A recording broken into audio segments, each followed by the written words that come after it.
believe this was working when I walked away. I believe when I hit this, we're going to see a result length of 1, and we're going to see either a -1 or a 128. I can't remember the data type there when I do this. So I'm going to turn it off. I'm going to turn it on.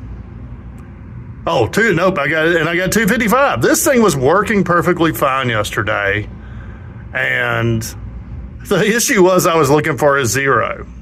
All right, I'm back working on this explicit message, and just want to do a follow-up, kind of talking through a couple of the comments that I thought, one, were very constructive. I think that's going to get us there. And also, I know yesterday's video was more long.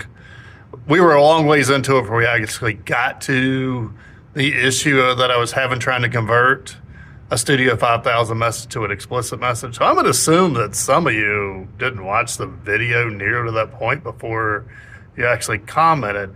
But I want to get right to where we were when I was trying to do the conversion from Studio 5000 to CCW and see if maybe somebody can shed some light on what I'm doing wrong.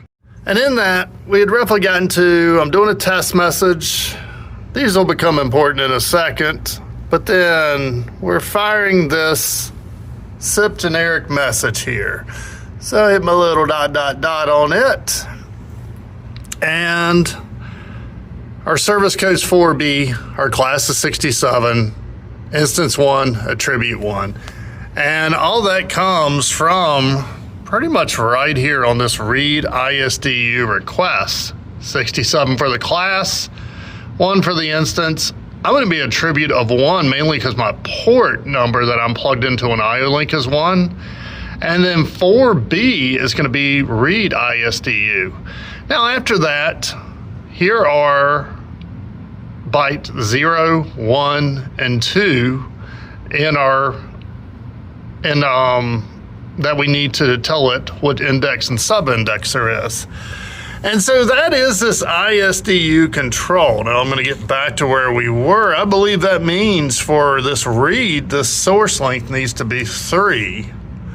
And then we should get some info out on ISDU data. And over here on communications, I'm finally on port 4 because I realized I was on A2 and I'm at 192.168.2098.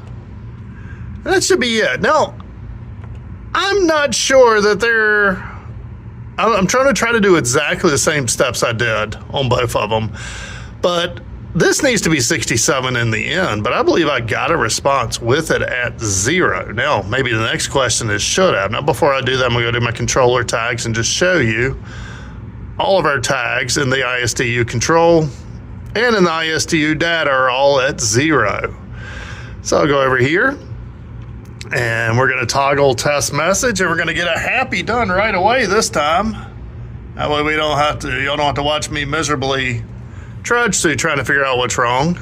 I'm going to go over here to my ISDU data, and that gives me this data right here. And really, I'm getting ultimately 6 pieces of data. I should come over here and look. It gave me a length of 16. 16 integers, no 16 bytes. Because even looking here, I'm not sure why we got the 5120, because I should have needed a 67 in there. So I'm not sure that's not because I have an improperly formatted index. And maybe some reason Studio 5000 is, I don't know. So I'm grasping a little bit here, but I'm gonna put all these back at 0. And then I was really going for an index of 67 and a subindex of 0. And so 67 should be the least significant bit, or the smallest byte. The smallest byte, so that should be 0. And so that means over here, this ISDU control, I should have set it 67.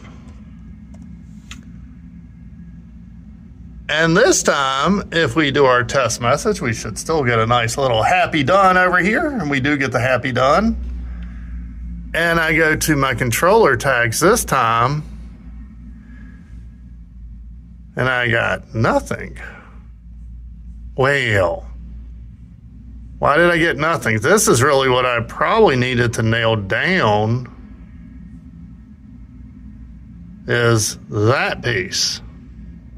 Okay, I think this actually is working. I think I understand how I came up with the semi-crazy result I did. Is it's happy, it's done, and it has a length of 1. Now that is, and here I just questioned a second ago, that is 1 byte. And a byte is 8 bits. And when I created the ISDU control and the ISDU data, I created those as integers, or 16 bits. There's my first mistake. So actually, if we go back, that's why I had the 5120, is I was picking up, I'm just going to type the 5120 in, and we're going to open that one up. That is something in the second byte that wasn't getting written to. Then I'm about to replay the video here. And right here in the video, there was the 5120 that I called a happy value. There's the 51375 that I called the sad value. Now, when I put that 51375 in here, notice that's going to affect these top 8 bits only.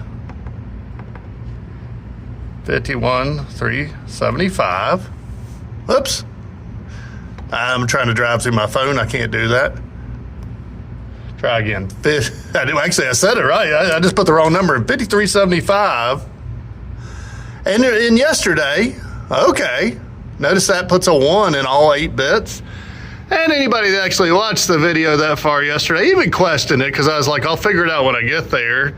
255 turns it off. Well, that is all 1s in that 8-bit. So while this issue, I'll say, popped up in connected components, my first problem, it's actually really good exercise. Talking about these kind of raw videos right here, this will not make the final video because y'all want to see exactly how to read the sub-index and do all that, but there is more learning in this video and yesterday's video as far as figuring this type of stuff out, that we have to crunch our heads against every time that we do any type of communications like this. But so I need to fix this correctly in Studio first and then try to port it into CCW. So I'm going to fix this offline because I need to change these data types. So if we look over here, or I'm sorry, right there, our data type is an int, size 20. That needs to be a cent, size 20, and that would give us 8 bits each. So we're going to go ahead and go communications, go offline. Also, I'll save that for just a second. Let's go ahead and fix this first. So now I can right-click ISDU data. We're going to edit its properties, and we're just going to change that to an SINT. And I believe 20 will still be fine because even with nothing in there, we got a length of 16. So I think we're okay there. I really only need one value for this exercise. And then we're going to right-click the control, and we'll also edit its properties and make it a value of SINT. I said value data type. And mainly when you open them up now, each one's 8 bits. I think this is going to make a lot more sense all of a sudden because we should have had a 0 there. All right, so now I'm going to go ahead. Well, first of all, did that clear all my values out? It did. When you change the data size, it does. So now I should be able to plug that 67 back in. Actually, I'll go over here. That way we can see it. I should be able to plug that 67 back here. And our message should be super happy and work.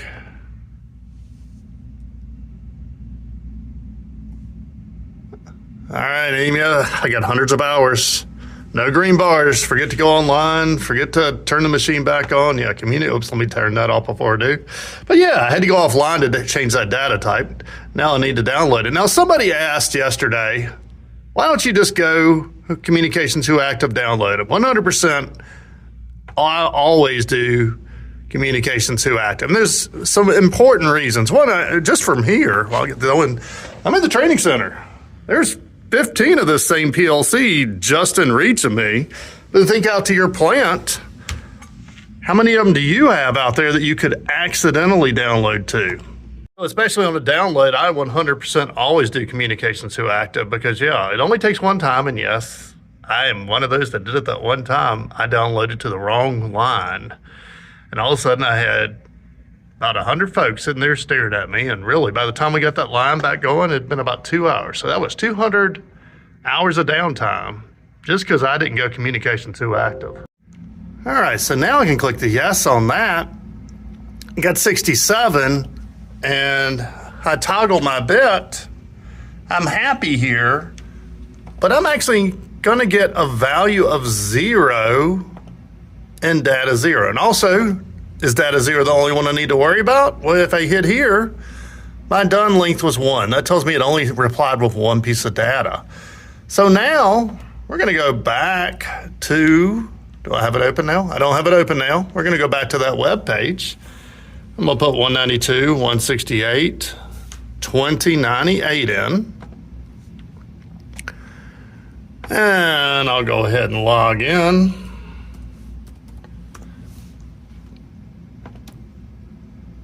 And then I go to the IODD configurator. And I go to parameter. And really what I was working with was this remote shutdown. That's what I'm trying to do. So now I write that to the remote shutdown. And then actually, oops, and I'm not even online with CCW yet. I need to go online over here because, maybe I'll show you in the end how I'm making this so realistic, but I actually have to go over here and toggle one little bit. And yeah, we go down through the brakes program, and right here I had to toggle this power supply on to kick my FIN 20 back on. Because otherwise, it's not going to respond to any message. Oops, wrong one. That's where I was trying to test it the first time. We're over here now. And now, I turn off my test. I turn it back on. I still get a happy done bit. And now, I have a -1. Now, I need to try to replicate that in CCW. And I believe I'm going to have a better result because everything I was writing was double too large or double too small. I'm not really sure. And that gets us to Dexter Long, who gave some great information on my request yesterday over on LinkedIn to try to, if anybody could help me out, is right here. And here's the issue. And here's the same issue I was having in studio. It just didn't pop up as well. Is we're looking for an integer here, or I'm using an integer, but it's coming in unsigned integers. And yeah, by the time you do some fancy math here, well, I realize now I believe my downfall is because I had data. When I got to CCW, I put the 67 immediately in. And at that point, I was looking for a value of 0, and I thought it wasn't working. What I need to do is, right now I'm in the right spot. The power supply is failed, we'll say. And that means I should be getting 128 in CCW. I think that thing was working. So we're going to go over here to Prog 1. And even kind of going to what Dexter was saying here, I didn't actually go through this yesterday because I actually tried this 50 different ways, and I didn't think y'all wanted to see a video of me trying it 50 different ways, but I think we're there. In fact, I don't even think I need this for what little I've got now. Is I have a requested data of, make sure I only have it in there, is 67. And these are unsigned integers. I mean, these are not unsigned integers. These are unsigned small integers. So that would be right. I believe this was working when I walked away. I believe when I hit this, we're going to see a result length of 1, and we're going to see either a -1 or a 128. I can't remember the data type there when I do this. So I'm going to turn it off. I'm going to turn it on. Oh, nope, I got it, and I got 255. This thing was working perfectly fine yesterday, and the issue was I was looking for a 0. Well, there you have it, folks. In the last 2 videos, There may have been more about what it actually takes to get communications working. A lot of people are like, I want to learn advanced networking. And eventually there will be a really elegant video that comes out, well, as elegant as I ever make a video, on how to get to the index and the sub-indexes in IO-Link using explicit messaging. And I'll probably do it for connected components, and I'll probably do it for Studio 5000. And that'll be cool. But the struggles that I just went through, the oversights of, oh, I got the wrong data type, or a bigger struggle is I was thinking that I should have a value that really shouldn't have been there. And the thing had been working perfectly the whole time. Running through those hurdles are, kind of the things that we probably have to do more of when we're developing this. Now, I want to address two comments that came up way too many times, and really they've been coming up one of them has always come up too many times. So I delete more of your comments to help you out than you will ever realize.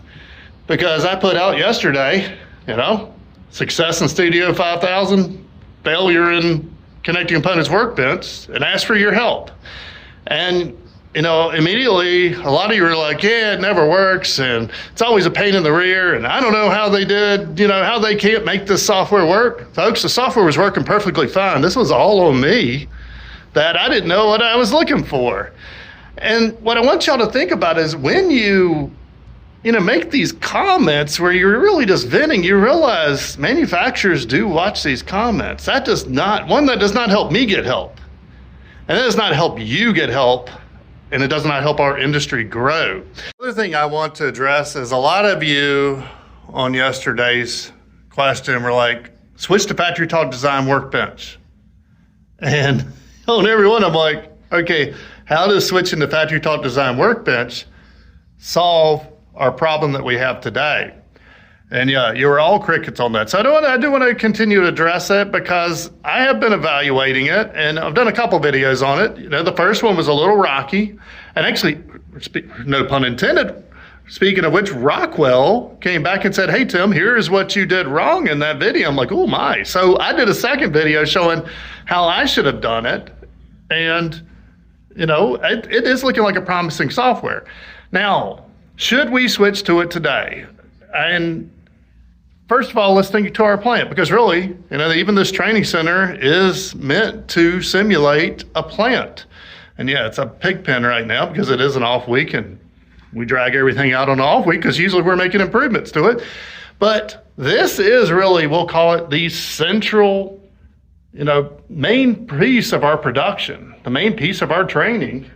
Would I switch this to Factory Talk Design Workbench? Absolutely not. We need to do a lot more testing on it, and we need to train our technicians before we start putting this out in the field. And this is the knee-jerk reaction I see happen all the time. That's why we need test stations. That's why we need trainers. This trainer right here, it has Factory Talk Design Workbench in it. And yes, I have been playing with it. And so at this point, really, maybe if we were developing new, I would go for it. But right now, where I would say position-wise I would be at is we need to start having our technicians playing with this because they need to get familiar with it before we start dumping it into a plant. So, great job, everybody who helped me out on that, because yeah, I was really a little stumped, and there's a good example. Sometimes you just need another set of eyes, and I appreciate it. See you later.